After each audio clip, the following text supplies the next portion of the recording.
Bienvenidos a La Silla Vacía, hacemos periodismo independiente sobre la política y el poder en Colombia. Yo soy Daniel Pacheco, editor general. Un saludo a toda la gente que nos ve en Canal 1 por televisión y en el YouTube de La Silla Vacía. Hoy hablamos del deterioro institucional en Ecopetrol bajo la presidencia de Ricardo Roa. Estamos desde la redacción. Camilo Garzón cubre la transición energética aquí en La Silla Vacía. También es el editor de nuestra sección La Silla Académica. ¿Qué más, Camilo?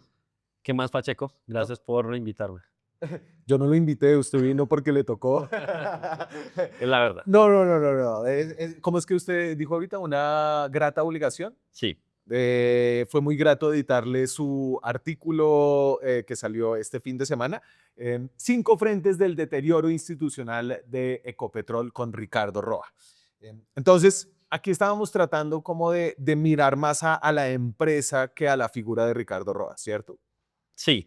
Un poco la idea era como tratar de salirnos de los ruidos de corrupción que hay alrededor de Ricardo Roa y ver realmente cuál ha sido el saldo de su gestión en la empresa después de 2 años y medio de estar ahí, y ver con números y cifras si ha gestionado correctamente la empresa o no. Y la conclusión es que hay 5 frentes al menos en los que claramente ha habido un deterioro institucional. Sí. Entonces queríamos desmenuzar como en qué consiste eso. Solamente, Camilo, y creo que Ecopetrol es una empresa tan importante para Colombia, ¿no? Es la empresa más grande del país, pero no solo la más grande, es que es la más grande por mucho. Es una empresa estatal, es decir, el gobierno tiene una gran injerencia dentro de la empresa. Es una empresa que le da mucha plata al gobierno al ser como el principal accionista, ¿cierto? Sí. Vía regalías, pero también vía dividendos. Dividendos, o sea, Ecopetrol mueve una plata que es equivalente al 10% del presupuesto nacional. Eso es una empresa, es la mayor contratadora de empleados en todo el país. Entonces, lo que pasa en Ecopetrol no solamente es la movida de una empresa privada, sino lo que pasa en Ecopetrol termina teniendo un efecto regadera en toda la economía nacional y en las finanzas del Estado. Claro, y yo siempre que hacemos estas notas de Ecopetrol, yo le digo como, piense en en los minoritarios, piense en los minoritarios, ¿no? Y es que Ecopetrol es una empresa que se dice es una empresa pública porque salió y vendió sus acciones en bolsa, bolsa aquí en Colombia y bolsa también en Estados Unidos. Y eso quiere decir que en un 80 y, ¿cuánta es la participación cinco del por gobierno? ciento Hay un 5% de participación privada, pero es privada, hay muchos fondos de pensiones colombianos, muchos particulares colombianos que pues creyeron hace muchos años en la empresa y compraron sus acciones, ¿no? Entonces todo lo que pasa ahí también representa esos intereses minoritarios. Sí. Qué bueno. Em, Solamente sobre los ruidos de corrupción, lo hemos aquí hablado varias veces. Esta es un poco la versión de Ricardo Roa frente como a estas acusaciones que lo involucran a él y a su pareja, el señor Julián Caicedo Caro. Esto es los periódicos, la prensa, las redes. Eso para mí es absolutamente desafortunado. Porque a mí y a Julián nos pueden haber cuestionado, nos pueden haber querido pretender acusar de cosas. No hay absolutamente nada de real ni cierto en esas redes. Esas redes creo que se refieren también al trabajo que han hecho medios como La Silla Vacía, como El Tiempo, como Daniel Coronel, donde con pruebas se han hecho como las denuncias de favorecimiento. Ese es el apartamento que le compró, que él le compró a un precio pues muy cómodo Precio de ganga. al señor Mancera, un coronel retirado de la policía que después tuvo como un acuerdo inexplicable para liderar el proyecto de regasificación. No es tema de este programa porque vamos a hablar es de la empresa. Sí. Arrancamos por... Arrancamos por el primer como frente de deterioro, que es el deterioro en la producción. Entonces, una empresa como Ecopetrol, cuyo negocio ha sido principalmente la producción de hidrocarburos, pues tiene una de las formas de medir si le va bien o le va mal es cuánto está produciendo, cuántos barriles produce, cuánto le cuesta producir cada barril. Y en ese sentido, un dato que ha sido determinante para dar cuenta de ese deterioro es que la actividad exploratoria de la empresa ha ido descendiendo. Entonces, por ejemplo, Desmenúceme. Exploración y explotación. Dos conceptos como claves en este negocio del petróleo y del sí, gas. entonces, claro, es muy diferente.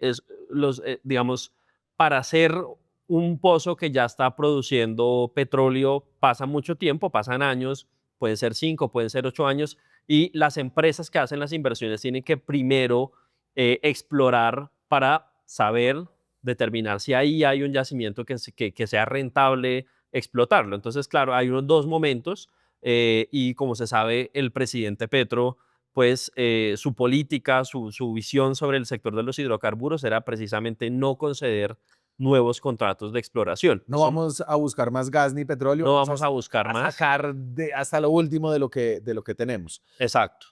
Gas y petróleo, ¿cierto? Gas y Entonces, petróleo. usted tiene esta gráfica sobre la producción de gas. Entonces, esta es una barra desde el 2016 hasta el 2024 de la producción de gas al año. Y ahí lo que vemos es que pues, está casi que plana con un ligero descenso en 2024, ¿no? Y lo que se le pega de azul ahí es la cantidad de gas que se tuvo que importar para suplir se la importó. demanda interna. Exacto. Entonces, porque es una gráfica que da cuenta de deterioro, porque muestra que paulatinamente en el país se está perdiendo la capacidad interna de producir nuestro propio gas, ¿no? Cada vez producimos menos, pero además cada vez tenemos que importarlo. Importarlo tiene unas implicaciones y es que ese gas importado es más costoso.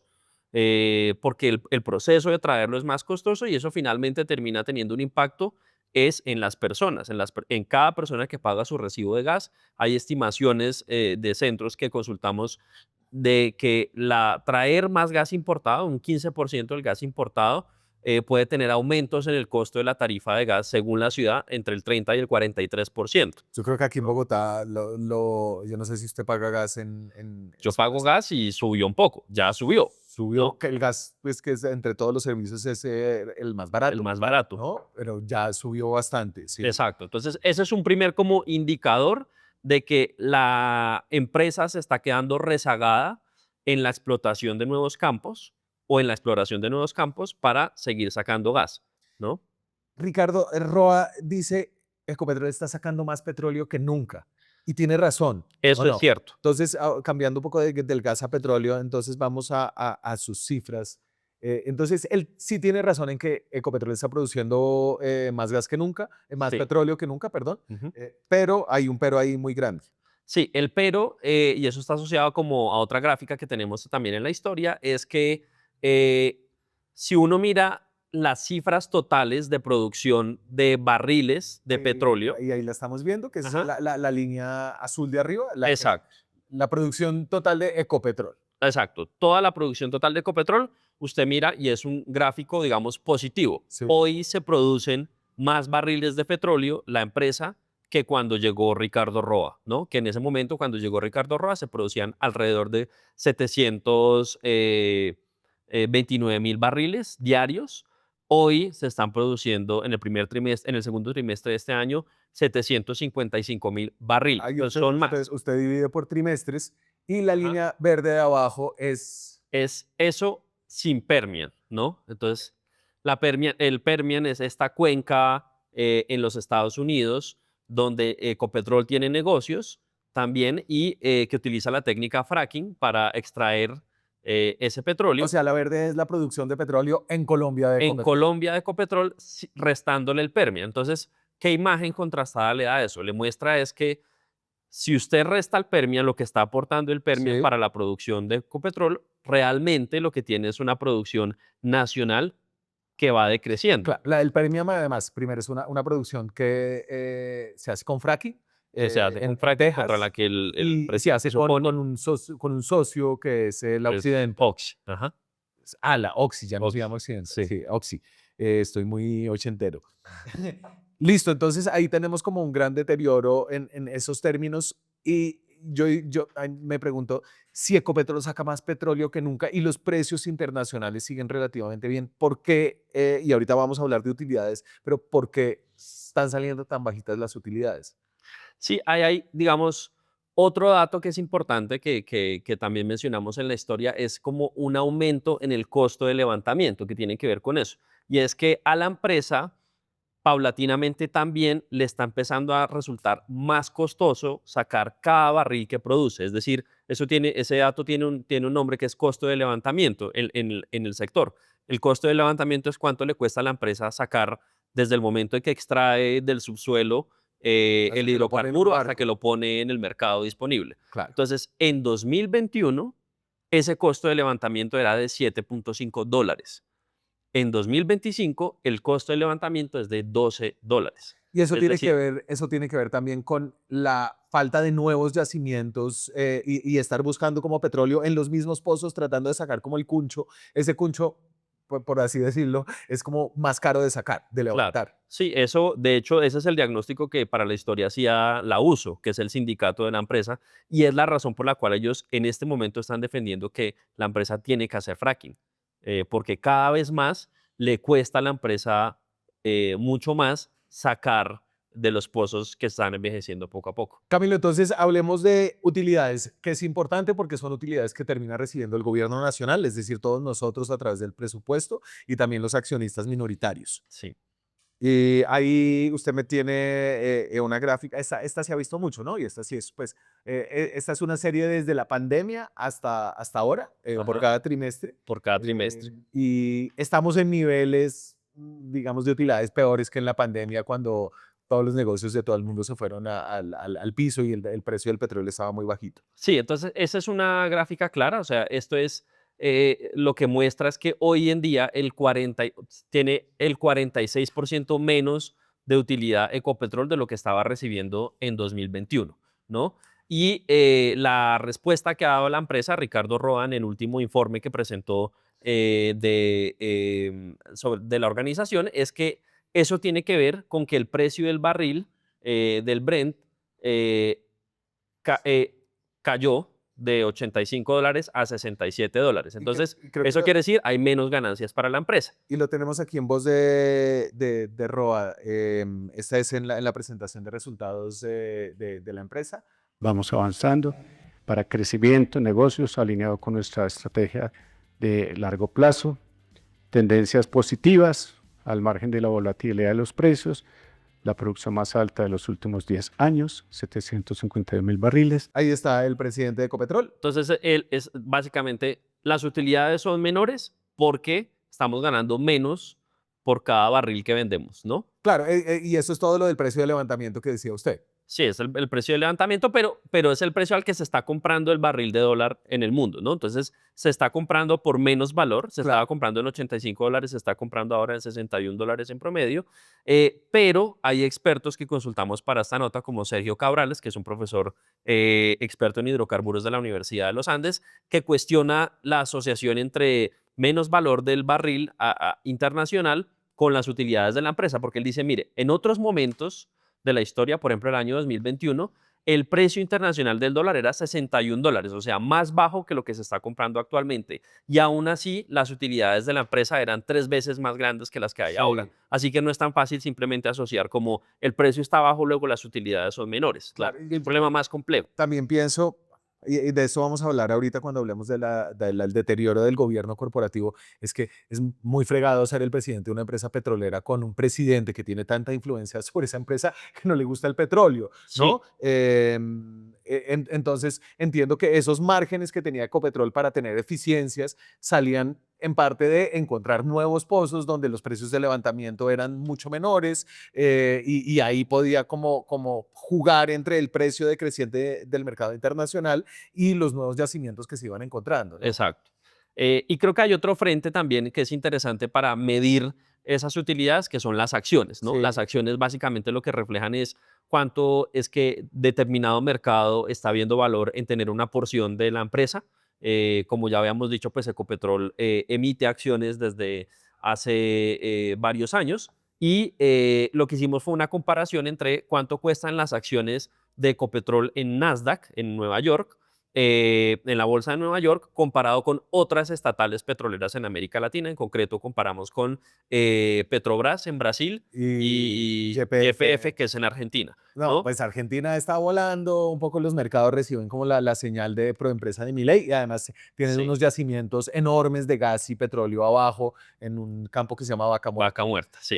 Luego la verdecita es Petrobras, Petrobras, que pues no es así como un crecimiento enorme, pero se separa de un poco del precio que era más bajita que la de Ecopetrol y ahora es bastante más alta y ahí está Ecopetrol que totalmente. Ahí lo que muestra, por ejemplo, en el caso de la línea de Ecopetrol es que la acción, ese es el trimestre cuando entra Petro al poder, ¿no? Que de una vez se desploma la acción.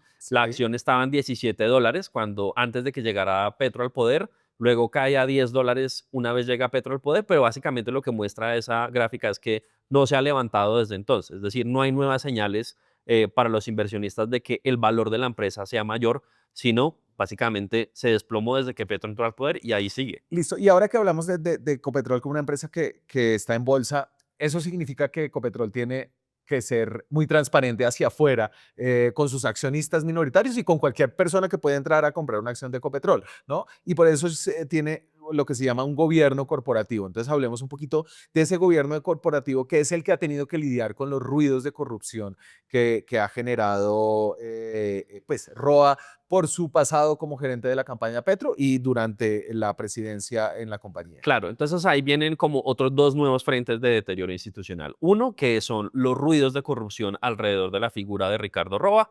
Eso, digamos, que hay que decir, no es inédito que en Ecopetrol haya ruidos de corrupción, ¿no? Algunas de las fuentes con las que yo hablaba para esta nota mencionaban como, de hecho, parte de este problema inicia con el gobierno de Iván Duque y haber puesto a Luigi Echeverry en la junta de la empresa, ¿no? Que él Sí. había sido su gerente de campaña y algunas decisiones dudosas que se tomaron durante la junta de Luigi Echeverry. Entonces, de alguna manera, como la política inmiscuyéndose en las decisiones de la empresa no es una cosa nueva, pero digamos que alguien decía, el dique ya se rompió desde hace rato, pero ahora totalmente está quebrado, ¿no? ¿Y eso cómo se muestra? Pues se muestra en las dos caras. Por una parte, quien debería dar todo el ejemplo, ¿no? Quien debería ser como la señal de providez, de transparencia en la organización, pues no lo está dando. Sí. No le está dando porque tiene unos ruidos que lo acompañan desde que fue gerente de la campaña de Petro, pero ahora como presidente también nosotros mismos en la silla vacía y otros medios han contado, ¿no? Los distintos ruidos que lo involucran en filiales de la organización como Y CENI. entonces eso ha generado como una cantidad de estudios internos de Ecopetrol, ¿no? Para Exacto. decir, entonces, primero un estudio de Control Risk, que es una firma consultora de riesgos londinense, creo. Sí, Y entonces ahí esa firma decía, este señor representa un riesgo alto para la compañía. Luego todo lo de Covington, que fue otra investigación que contrataron, que al sí. final se paró porque empezó a salir muy cara. Ajá. Pero lo que está detrás de todo esto es como la junta directiva de Ecopetrol se ha vuelto cada vez más gobiernista, básicamente menos independiente. Sí, Entonces, estos dos colores lo que significa es como el colorcito anaranjado es independiente o críticos del gobierno sí. y los azules son cercanos a Petro y a Roa. Y entonces ahí lo que vemos es que desde 2023 a 2024 y 2025, básicamente la junta se volvió una junta de bolsillo. Y eso lo decimos no ligeramente. Sí, o sea, y entonces ahí conectando con lo que usted decía, es que empresas como Ecopetrol hagan estudios con consultoras para ver los riesgos que hay asociados con una u otra figura, eso es normal, eso es absolutamente Sí. una práctica como común en las empresas, sobre todo en empresas con ese valor. Lo que es absolutamente extraño para todas las fuentes es que con tantos ruidos, con tantas investigaciones, igual la Junta no haga nada. ¿Por qué no hace nada la Junta? Esa imagen es la que nos explica cómo. Cuando llegó Ricardo Roa a la presidencia de Ecopetrol, la junta de Ecopetrol de 9 miembros era una junta donde solo uno de los miembros, que era Saúl Catán, Sí. era realmente cercano en su trayectoria al presidente Petro.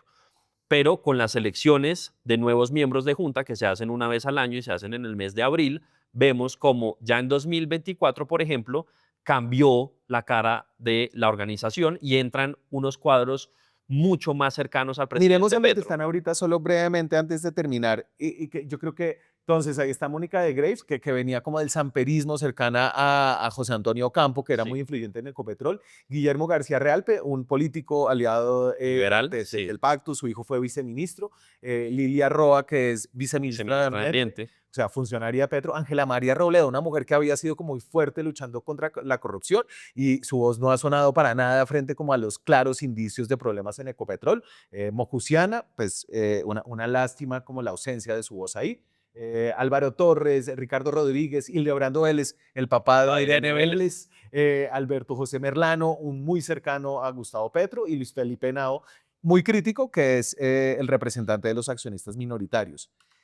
ese evento a mí me parece como tan diciente el evento del Permian, ¿no? Ecopetrol que podía haber extendido su negocio en el Permian en Texas haciendo fracking, pero el presidente Petro llama a la junta a una reunión en Barranca Bermeja y esa junta echa para atrás un negocio que habría sido bueno para Ecopetrol. Claro, es interesante ese caso porque muestra como justamente esa ruptura del gobierno corporativo. Ya la Junta había tomado una decisión de darle sí al negocio y Petro se mete en el camino y dice, no, esto no va, y sencillamente la Junta cambia de decisión. Lo que quiere decir que no hay gobierno corporativo. No hay gobierno corporativo ahí y es una junta de bolsillo del presidente. y eso de hecho implicó la salida de 2 de los miembros que eran independientes Claro. de la Junta, Juan José Chavarría y Zuleta. Alberto Zuleta, y quienes mencionaron a través de una carta precisamente que su salida se debía a que ya no había gobierno corporativo en la empresa. Entonces, ese es otro frente que es muy grande de deterioro institucional, que nos lleva tal vez a un último... Y ese último eh, se lo dejamos a la gente para que lo lea en su nota que la encuentre en lasillavacía.com, Bueno, porque se está nos acabó el tiempo, pero un gusto tenerlo por aquí. Camilo, muchas gracias por invitarme. Ustedes también, muchas gracias por ver los contenidos de La Silla en YouTube y les dejo el artículo de Camilo en la descripción de este video. Nos vemos esta semana con más contenido. Chao. Ahora es más fácil informarse con La Silla. En nuestro canal de YouTube encontrará todos los días análisis profundos, explicaciones claras y entrevistas a nuestro equipo de periodistas y a los personajes que mueven los hilos del poder en Colombia. Suscríbase a nuestro canal, active la campanita y ayúdenos a llegar a los 200.000 suscriptores.